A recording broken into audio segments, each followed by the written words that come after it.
Jeg hedder Karl Axel Krag Sørensen, er 66 år og er selvstændig konsulent inden for gartneri. Jeg er konservativ, fordi jeg tror på frihed under ansvar og ønsker at tage ansvar for vores medmenneskers og naturens ve og vel.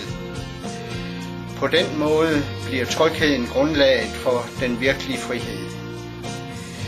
Jeg er parat til at yde en stor indsats i byrådsarbejdet, og som dit medlem af byrådet vil jeg især arbejde for, at ældreomsorgen gennemføres på en værdig og stolt måde,